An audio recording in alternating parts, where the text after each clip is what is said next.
Inspector, would suggest we meet tonight at Acadian Club after it closes. The year was 1953, and the air in Los Angeles tasted of salt, jasmine, and a heavy dose of desperation. Imagine a young man, standing on the edge of a precipice, staring at the Hollywood sign as it began to rust under the relentless California sun. He wasn't your typical dreamer with a suitcase full of clothes and a heart full of clichés. He was a civil engineer. A man of numbers, of steel beams and concrete foundations, earning a respectable living in the quiet suburbs of Minnesota. But inside James Hong, there was a symphony of voices screaming to be heard, voices that didn't fit the blueprints of a bridge or the silent expectations of a post-war America.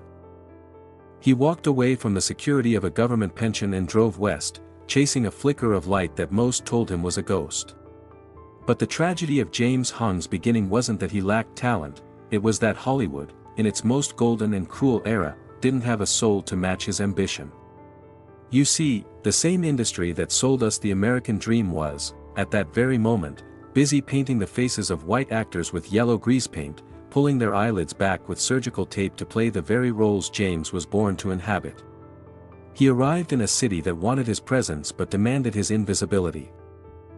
We are dedicated to preserving the stories of the golden era, the true tales that the big studios tried to bury under layers of Technicolor. Your subscription is what keeps these legends alive, ensuring that the names of those who paved the way are never erased from the marquee of history. Think of the smell of a soundstage in 1954. It's a mix of ozone from the high-voltage lights, the stale tobacco of 1,000 cigarettes, and the bitter scent of floor wax. James Hong stepped into this world as an outsider among outsiders. His first real break came not from a dramatic audition, but from a moment of pure, unadulterated wit on a game show hosted by the legendary Groucho Marx. Groucho, with his painted mustache and sardonic grin, met his match in Hong. The audience laughed, the cameras rolled, and for a brief second, the racial barriers of the 50s dissolved under the warmth of the studio lights. But as soon as the on-air sign flickered off, the reality of the era settled back in like a cold fog. He was a man who spoke with the precision of the engineer he used to be, yet he was forced to play characters who could barely stumble through broken English. It's a quiet kind of heartbreak, isn't it? To be a master of the language and be paid to butcher it for the amusement of a crowd that didn't know any better. He lived in small, cramped apartments where the walls were thin enough to hear the dreams of the person next door shattering. He saved every penny, not for luxury, but for survival, knowing that for a man of his background, one wrong move, one moment of defiance, could mean the end of a career before it even truly began. But the real mystery of James Hong's early years wasn't his struggle to find work, it was the secret meetings held in the dim light of basement apartments in Chinatown. While the rest of the world saw a smiling face on the screen, a revolution was being whispered behind closed doors. But before we get to the birth of that rebellion, we have to look at the night James almost lost everything over a single line of dialogue, a night that changed his perspective on the industry forever. The incident happened on a Tuesday night, under the flickering neon of a backlit that smelled of damp pavement and cheap cigars. James was filming a minor role in a detective serial, the kind of noir production where the shadows were used to hide the thinness of the budget. The director, a man with a voice like sandpaper and a heart to match, demanded that James deliver his lines with a thick, caricatured accent. But James, with his Midwestern upbringing and his engineer's precision, refused. For a moment, the entire set went silent. You could hear the hum of the generators and the distant howl of a coyote in the Hollywood hills. It was a standoff between a man's dignity and a studio's bottom line. James didn't shout, he simply spoke the truth in his natural, clear voice. He was threatened with blacklisting, a word that carried the weight of a death sentence in those days. But he realized then that if he didn't fight for his own identity, he would spend the rest of his life as a ghost in someone else's house. This was the era of the invisible syndicate in Hollywood. While stars like Humphrey Bogart and Lauren Bacall were sipping martinis at Chasen's, actors like James Hong were navigating a labyrinth of unwritten rules. Did you know that in the mid-50s, an Asian actor often couldn't even share a dressing room with his white co-stars? There was a coldness to the industry, a clinical way of stripping a person of their humanity. James would walk through the studio gates, past the posters of glamorous icons, knowing that the world saw him as a prop, not a performer. He felt the sting of the Yellowface phenomenon every single day. He watched as Marlon Brando was transformed into an Okinawan villager in the tea house of the August moon. He saw the makeup artists using spirit gum and silk threads to distort the features of actors who didn't share his heritage. It was a grotesque masquerade, and the scent of that spirit gum, pungent and chemical, became for him the smell of a stolen opportunity. But James Hong wasn't a man to be broken by the scent of chemicals or the coldness of a producer's stare. He started to look closer at the noir genre itself. He saw the darkness, the moral ambiguity, and the way the city of Los Angeles hid its sins in the fog. He realized that he was living his own noir film. He was the detective in his own life, searching for a way to break the case of a rigged system. He began to gather others, actors who were tired of being the villain, the servant, or the comic relief. They met in the back of laundry mats and in the kitchens of dim-sum parlors after midnight. They spoke of a theater of their own, a place where the lights would shine on them for who they truly were. But the real scandal wasn't just the lack of roles, it was what happened when a major studio offered him a contract that came with a devastating price. They wanted him to sign away his right to ever play a leading man, effectively anchoring him to the background for 20 years. It was a choice between a steady paycheck and his very soul. And the decision he made in a quiet motel room on Sunset Boulevard that night would lead to the birth of something that Hollywood never saw coming. The decision James made in that motel room wasn't just about his own career, it was about the bloodline of every artist who felt like an intruder in their own skin. He rejected the contract. He chose the hunger of independence over the comfort of a golden cage. This led him to the set of The New Adventures of Charlie Chan in 1957. Now, imagine the irony, a show about a Chinese detective, filmed in Europe, starring a white actor in the lead role, while James Hong, a man of profound intellect, played the number one son. The production moved through the cobblestone streets of London and the rain-slicked alleys of Paris. For James, it was a sensory overload of old-world dampness and new-world prejudice. He often spoke of the lonely nights in European hotels, where the scent of lavender soap couldn't mask the sting of being excluded from the wrap parties. While his co-star enjoyed the spotlight, James would sit in his room, studying the masters, Stanislavski, Chekhov, honing a craft that Hollywood was still trying to ignore. He was a scholar in a room full of people who only wanted him to jump on cue. It's moments like these that define the grit of a legend. Many of you watching likely remember those Saturday matinees, the smell of popcorn in the theater of your childhood neighborhood. Tell us in the comments, from which city or neighborhood cinema do you keep your memories of those classic Saturday afternoon films? We want to hear where your love for the cinema began. By the early 60s, the fog of the noir era was shifting into something harder, more cynical. James was no longer just an actor, he was becoming a strategist. He noticed that the industry was changing, but the faces on the screen were staying the same. He began to see the Cold War of Hollywood up close. He saw how actors were discarded like spent matches once they were no longer useful. The atmosphere was thick with the smell of cheap hairspray and the metallic tang of makeup trailers. James realized that if he wanted to survive, he had to build a fortress.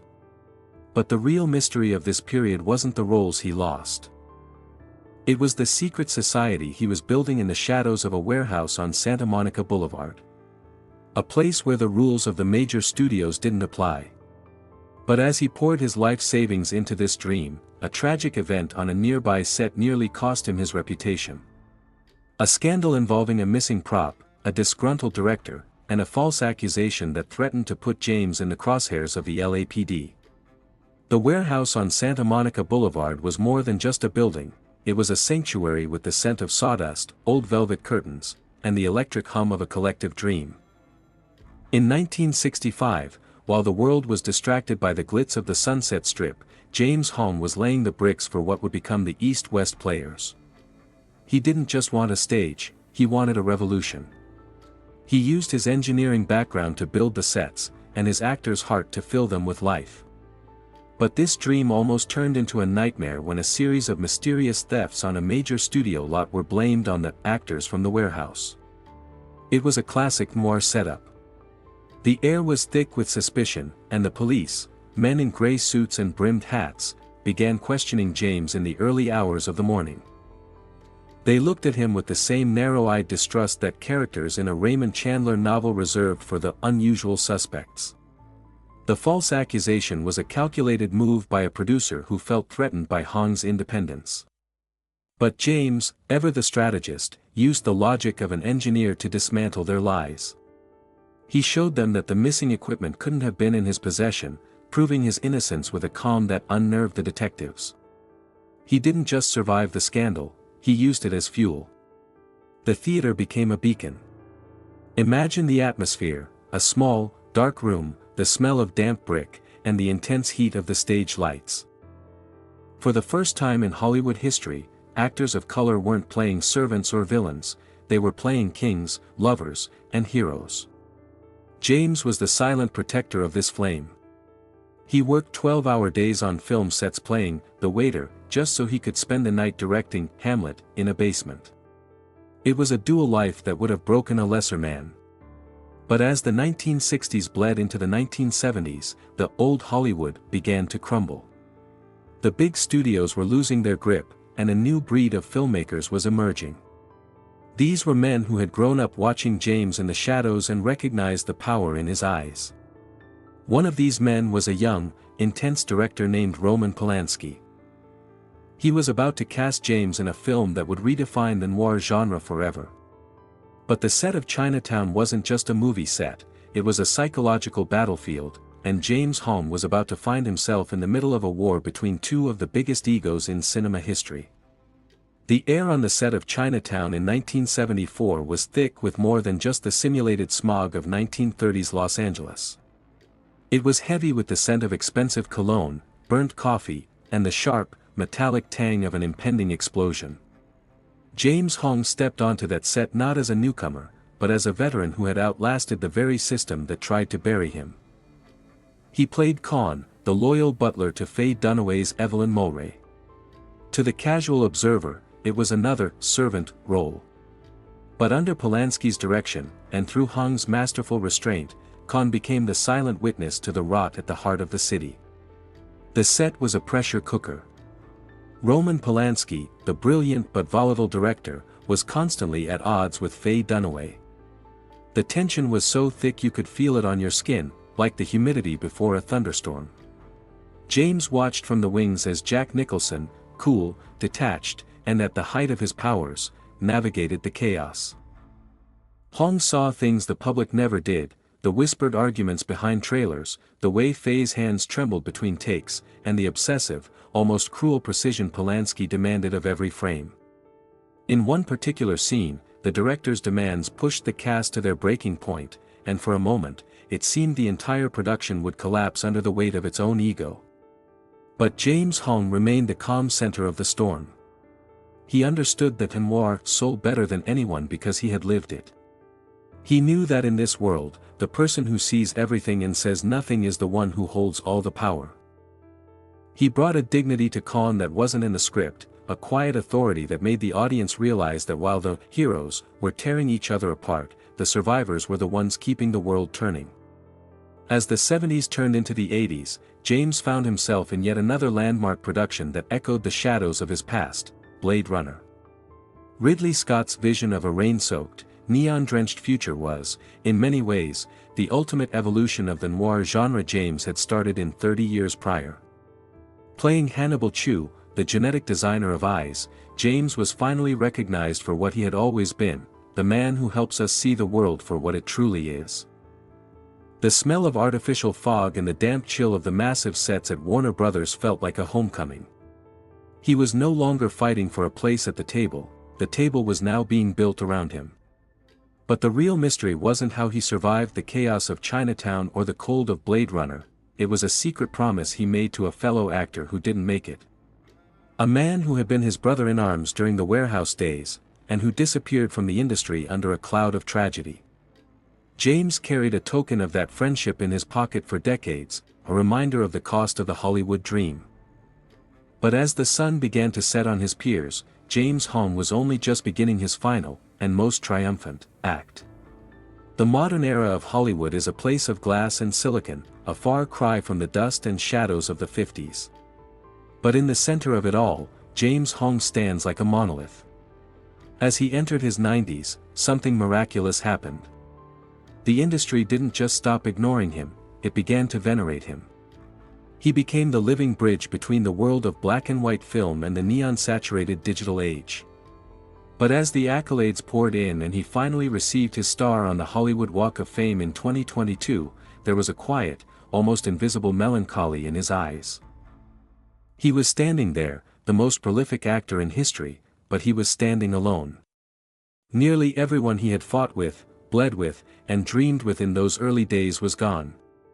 The scent of the red carpet is strange, a mix of expensive perfume, fresh-cut flowers, and the ozone of 1,000 camera flashes.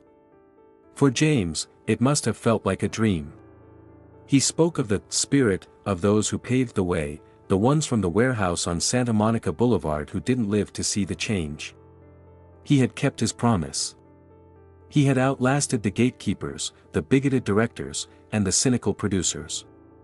He didn't just survive Hollywood, he conquered it by simply refusing to disappear.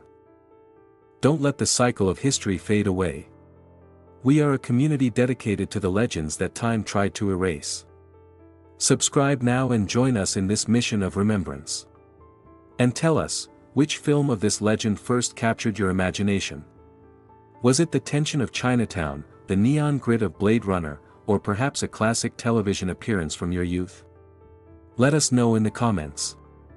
As the sun sets over the Pacific, casting long, noir-style shadows across the hills of Los Angeles, we look at James Hong not as a man of 1,000 roles, but as a man of a single, unbreakable spirit.